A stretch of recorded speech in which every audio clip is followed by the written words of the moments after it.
नमस्कार, स्वागत है आपका भीम न्यूज इंडिया में। आप देख रहे हैं भीम न्यूज इंडिया। मैं हूं आपका दोस्त विनय कुमार सिंगर। आज कोटा में रंगरेज समाज का एक बहुत बड़ा सम्मेलन आयोजित किया गया, जिसमें युवक युवतियों का परिचय, सम्मेलन के साथ ही प्रतिभावान छात्र छात्राओं ने जिन्होंने अपने अपने क्षेत्र में उत्कृष्ट कार्य किए हैं उनका सम्मान, साथ ही सेवारत कर्मचारी और सेवानिवृत्त कर्मचारियों का सम्मान किया गया। बताते चले कि रंगरेज समाज के बारे में।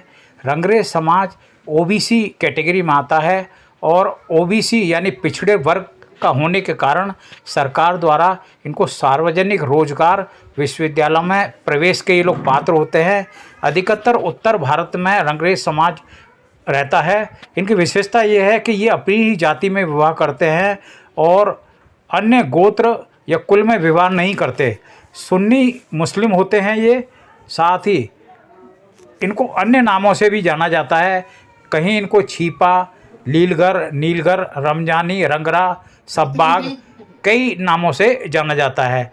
ये मुस्लिम धर्म को मानने वाले हैं और कुरान शरीफ और पैगंबर हज़रत मोहम्मद साहब की शिक्षाओं का पालन करते हैं। ऐसा माना जाता है कि हिंदू जो समाज के रंगरेज थे उनसे ये मुस्लिम समाज के रंगरेज कन्वर्ट हुए हैं। इन्होंने इस्लाम धर्म ग्रहण किया है।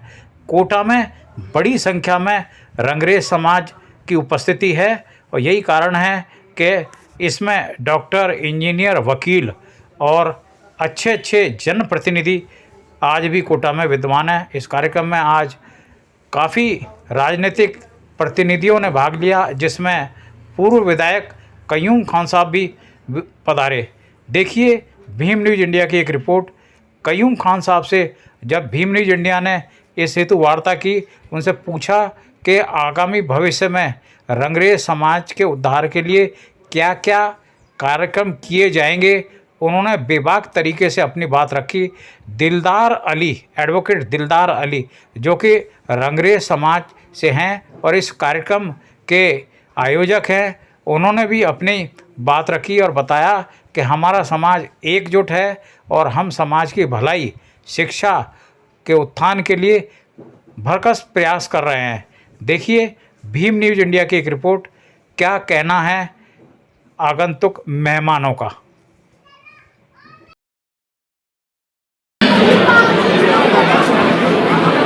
इनका भी सम्मान होगा, क्योंकि ये भी बहुत मेहनत और मशक्कत कर रहे हैं। आप रंगरेज बरादरी के पूर्व सेक्रेटरी भी। आज कोटा में रंगरेज समाज का एक कार्यक्रम है। बताते चलें हज़ारों की तादाद में यहाँ लोग आए हैं। लोग कहते हैं कि मुस्लिम समाज में लोग पढ़ते लिखते नहीं हैं, लेकिन ताज्जुब की बात है कि ये समाज भी बहुत तेज़ी से आगे बढ़ रहा है। आज इसमें मेहमान खुसूसी विधायक, पूर्व विधायक हमारे साथ हैं। स्वागत है आपका। कयूम साहब, स्वागत है सर आपका। आप बताइए यहाँ समाज के बीच में आपको आके कैसा लग रहा है? मैं समाज में पहले भी, पूर्व में भी आ चुका हूँ और आज दूसरी बार मेरे को यहाँ पर सारे समाज के लोगों ने इनवाइट किया। उसके लिए मैं रंगरेज समाज का बहुत बहुत धन्यवाद देता हूँ, शुक्रिया अदा करता हूँ। अभी इन दिनों के अंदर मेरे को काफ़ी जगहों पर घूमने का मौका मिला। गुजरात में, महाराष्ट्र में, यूपी में, बिहार में और अनेक जगहों पर मेरे मुस्लिम समाज के रंगरेज भाई जिनसे मुलाकात हुई, उनके सम्मेलन में मैं शामिल हुआ।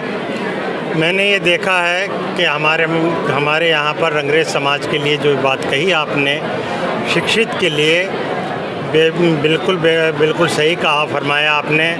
हमारी कौम के बच्चे और बच्चियाँ भी आजकल अच्छी पोजीशन के अंदर आ रहे हैं और उनके जो माँ बाप हैं, मैं उनको धन्यवाद देना चाहता हूँ।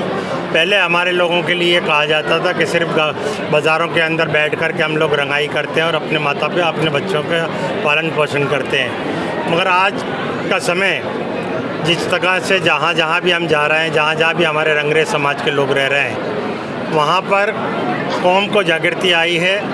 वहाँ की बच्चियाँ भी बहुत एजुकेशन के अंदर आगे बढ़ रही हैं, वहाँ के बच्चे भी बहुत ज़्यादा आगे एजुकेशन में आगे बढ़ रहे हैं और साथ साथ में हमारे जो युवा साथी हैं और जो माता बहनें हैं, हमारी जो बुज़ुर्ग माएँ बहनें हैं, पूर्व में ये कहा करती थी कि भाई पढ़ा लिखा करके हम लोग इनको बच्चों को क्या करेंगे, इनको आगे पीछे तो हमारे को घर के काम ही करने हैं। मगर उनकी भी सोच बदली है और वो आज शिक्षा की जोर के ऊपर ज़्यादा जोर दे रहे हैं। शिक्षा ही हमारा एक नारा लगा है कि हमें चाहे कुछ भी करना है मगर हमें अपने बच्चे बच्चियों को शिक्षा देनी है, कौम को आगे बढ़ानी है, हिंदुस्तान की खुशहाली के लिए हमें कदम से कदम बढ़ाना है और इसके अंदर हमारा सारा वो देना है।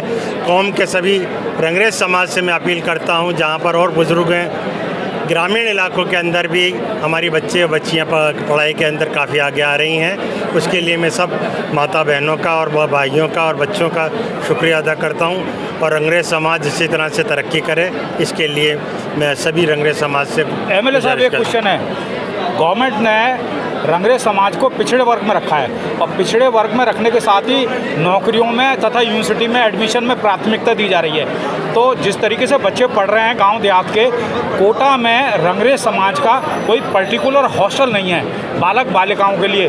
क्या आप, चूँकि आप एक सरकार के नुमाइंदे रहे हो और आगे भी नुमाइंदे हो सकते हो, तो क्या कुछ इस समाज के लिए ऐसी व्यवस्था करने का आइडिया देंगे कि आगे जाके ये कोई हॉस्टल बना लें, जिससे कि इसमें कोई दो राय नहीं है कि बच्चे पुश्तैनी काम छोड़कर पढ़ने लगे हैं और गवर्नमेंट ने भी पिछड़े वर्ग में लेकर इनको जो यूनिवर्सिटी में एडमिशन, सरकारी नौकरियों में पिछड़े वर्ग का जो आरक्षण है वो दिया है, इसके लिए कुछ बताइएगा हमें। इसके लिए सबसे पहले तो मैं सारी कौम के युवा बच्चों को बधाई देता हूँ। जब हम लोगों ने इस काम का पेड़ा उठाया था, हमारे चीफ मिनिस्टर शिवचरण माथुर साहब थे, उसमें लियाकत साहब जो जहाँ के ही हैं एक्शन PWD थे और GM खान साहब थे। सब लोगों ने हमने मिल कर के हमारी कौम को भी OBC के अंदर डालने के लिए बात करी थी।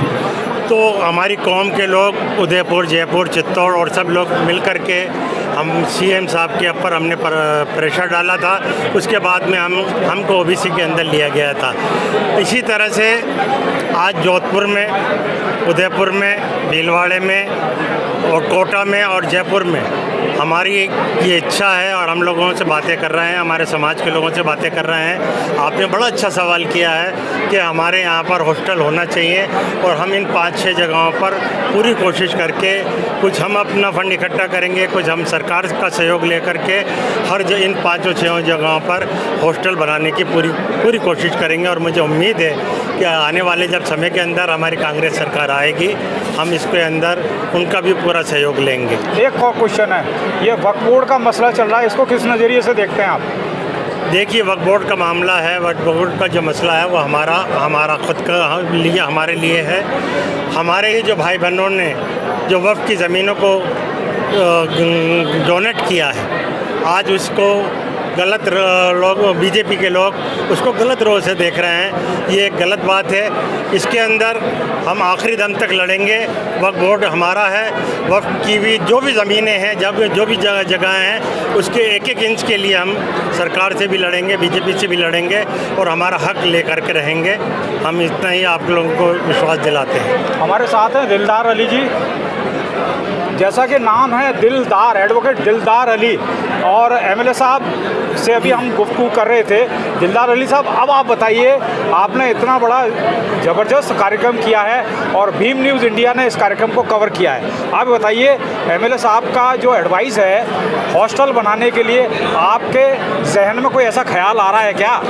सबसे पहले तो भीम न्यूज़ का शुक्रिया कि आप सब लोग यहाँ पे आए पूरी टीम को लेके। राजस्थान सरकार ने हमें ज़मीन अलॉटमेंट की थी, कांग्रेस सरकार जिसमें मुख्यमंत्री अशोक जी गहलोत थे, लेकिन कुछ समय बाद जब सरकार चेंज हुई तो उन्होंने, मुख्यमंत्री भजन लाल शर्मा जी ने जितनी भी ज़मीनें आवंटित हुई थी उसको रिवाइज़ करने के लिए एक बहाना बना के वापस ले लिया। अब वो रिवाइज़, उसमें अधिकतर 28 ज़मीनें अलॉटमेंट की थी, 27 मोहम्मदन कौम की थी, मुसलमान कौम की थी। उन्होंने ये कहते हुए उसको वापस रिवाइज़ के लिए दिया कि कांग्रेस ने रेवड़िया बांटी, जबकि हकीकत ये है कि कांग्रेस ने जो गरीब तबके के समाज थे उनके लिए ज़मीनें मुहैया कराई ताकि उस पर अपना हॉस्टल बना सके, उनमें सामुदायिक भवन बना सके, ताकि उसमें गरीब बच्चों की हम लोग शादी करा सकें। लेकिन बीजेपी सरकार ने आते हमसे वो ज़मीन भी छीन ली। आप थे दिलदार अली जी। अभी हम गुफ्तगू कर रहे थे एमएलए साहब से, जो कि आज इस कार्यक्रम की सदारत कर रहे हैं। भीम न्यूज़ को समय दिया, आपका बहुत बहुत धन्यवाद सर। आपका भी बहुत बहुत धन्यवाद और आपकी न्यूज़ को मैं बहुत बहुत बधाई देता हूँ कि आपने हम सब लोगों को वक्त दे करके अपना काम किया। इसके लिए सभी लोगों का और आपका उसका धन्यवाद, बहुत बहुत धन्यवाद। भीम न्यूज़ इंडिया को यूट्यूब पर सब्सक्राइब कीजिए, लाइक कीजिए, शेयर कीजिए, कमेंट्स कीजिए। भीम न्यूज़ इंडिया के फेसबुक पेज को भी आप फॉलो कर सकते हैं। न्यूज़ अपडेट के लिए बने रहिए हमारे साथ, देखते रहिए आपका अपना विश्वसनीय चैनल भीम न्यूज़ इंडिया। आपका बहुत बहुत धन्यवाद।